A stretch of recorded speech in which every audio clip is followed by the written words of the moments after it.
जहाँ जिंद रियासत के कोठी गांव में राजा रणजीत सिंह राज किया करते थे। एक बार राजा के दरबार में एक महिला पहुंची। उसने कहा कि मेरा बेटा इसी कोठी गांव की गुफा के अंदर गया, परंतु बहुत दिन बीत गए, अभी तक वो बाहर नहीं आया है। मुझे बड़ी ही चिंता हो रही है, आप कृपया करके मेरी मदद कीजिए। उस समय राजा के पहरेदारों ने उससे कहा कि वो गुफा भूतिया है और जो भी शख्स उसके अंदर जाता है आज तक वो कभी बाहर लौट कर नहीं आया और इनका बेटा भी अभी तक मर चुका होगा। परंतु राजा ने बदले में कहा कि ये मेरी जिम्मेदारी है कि मैं अपनी प्रजा का ख्याल रखूं। उसने सैनिकों की एक टुकड़ी तैयार करी और उस गुफा में अंदर जाने के लिए उन्हें रवाना कर दिया। परंतु बहुत दिन हो गए थे, वो सैनिकों की टुकड़ी भी उस गुफा में से बाहर नहीं आई थी। ऐसे में राजा को बड़ी ही चिंता सताने लगी। राजा रणजीत को वाकई में लगने लगा कि वो गुफा सचमुच में भूतिया है और उसने पूरे कोठी गांव में ये ऐलान करा दिया कि उस गुफा के अंदर आज के बाद कोई भी नहीं जाएगा। इसी कोठी गांव में एक शख्स रहा करता था जिसका नाम था वीरभद्र। वीरभद्र महादेव का बहुत बड़ा भक्त था। उसका ऐसा मानना था कि वो काल को भी चुनौती दे सकता है जब तक कि उसके साथ महाकाल खड़े हैं। वो उस भूतिया गुफा के राज को खोलना चाहता था, जिसके लिए वो कोठी गांव से 20 किलोमीटर दूर एक बहुत ही सिद्ध बाबा के पास गया और उन बाबा से पूछा कि वाकई में ये सब क्या है और जो भी उस गुफा के अंदर जाता है वो वापस लौटकर क्यों नहीं आता। बाबा ने अपनी आंखें बंद कर ली और बहुत ही गहरा चिंतन करने लगे और उन्होंने वीरभद्र से कहा कि तुम बड़े ही तेजस्वी और ओजवान लगते हो, साथ ही तुम्हारे अंदर जन कल्याण की भी भावना है, मैं तुम्हारी मदद जरूर करूंगा। बाबा ने कहा कि थोड़े सालों पहले तुम्हारे इस कोठी गांव के पास एक इच्छाधारी नागिन एक बहुत ही सुंदर कन्या का रूप बनाकर घूम रही थी।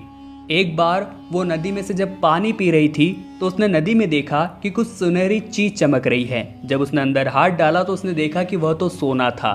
उस सोने का पीछा करते करते वो एक गुफा तक पहुंची और गुफा के अंदर का नजारा देखकर उसके होश उड़ गए, क्योंकि वह पूरी गुफा सोने की खान थी। उसे वह एक बुजुर्ग व्यक्ति मिला जिसने उससे कहा कि ये गुफा केवल उन्हीं लोगों को दिखती है जिनका मन इसी सोने की तरह खरा होता है और अब यहाँ तक का मेरा कार्य समाप्त हुआ।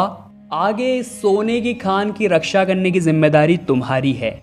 उसके बाद वो बुजुर्ग व्यक्ति वहां से विलुप्त हो गया और तब से ही वो इच्छाधारी नागिन उस सोने की खान में भरे हुए खजाने की रक्षा करती है। और आज के समय में जब भी कोई इंसान गलती से उस गुफा के अंदर चला जाता है तो इतना सारा सोना देखकर उसकी आंखें लालच से भर जाती है। वो इंसान सोना चुराने की सोचता है और उस सोने की खान की रक्षा करने वाली इच्छाधारी नागिन उसे मार डालती है। उन बाबा की मदद से वीरभद्र ने उस गुफा के रहस्य को समझ लिया था।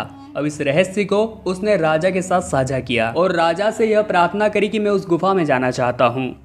परंतु राजा ने कहा कि इस गुफा में आज तक जो भी गया है वो वापस लौटकर नहीं आया, तुम अपनी जान खतरे में क्यों डाल रहे हो। बदले में वीरभद्र ने कहा कि जो महाकाल के भक्त होते हैं वो कभी किसी से नहीं डरते और वो अकेला ही अपने साथियों को बचाने उस गुफा में चला गया। जब वीरभद्र उस गुफा में पहुंचा तो अंदर जाते ही उसने देखा कि चारों ओर सोना ही सोना, चांदी चांदी और हीरे जवाहरात जड़े हुए थे। परंतु इतने सारे सोने की चमक का उसके ऊपर तिनके मात्र भी असर नहीं हुआ।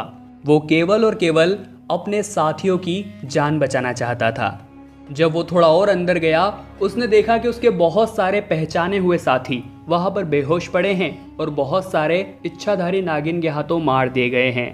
और जैसे ही उसने अपने एक साथी को उठाने का प्रयास किया उसके सामने बहुत ही भयंकर और विशाल रूप वाली इच्छाधारी नागिन आ गई। उसने एक बहुत ही भयंकर विशाल रूप बना रखा था जिसे दिखाकर वो वीरभद्र को डराने का प्रयास कर रही थी। परंतु वीरभद्र भी महादेव का भक्त था और वो बिल्कुल भी नहीं डरा। ऐसे में इच्छाधारी नागिन उससे बड़ी प्रसन्न हुई, क्योंकि वीरभद्र का मन भी इसी सोने की तरह खरा था। इच्छाधारी नागिन ने वीरभद्र से कहा कि यहाँ इतना सारा सोना होने के बावजूद भी तुम अपने साथियों की जान बचाना चाहते हो। तुम्हारे इतने आदर्श चरित्र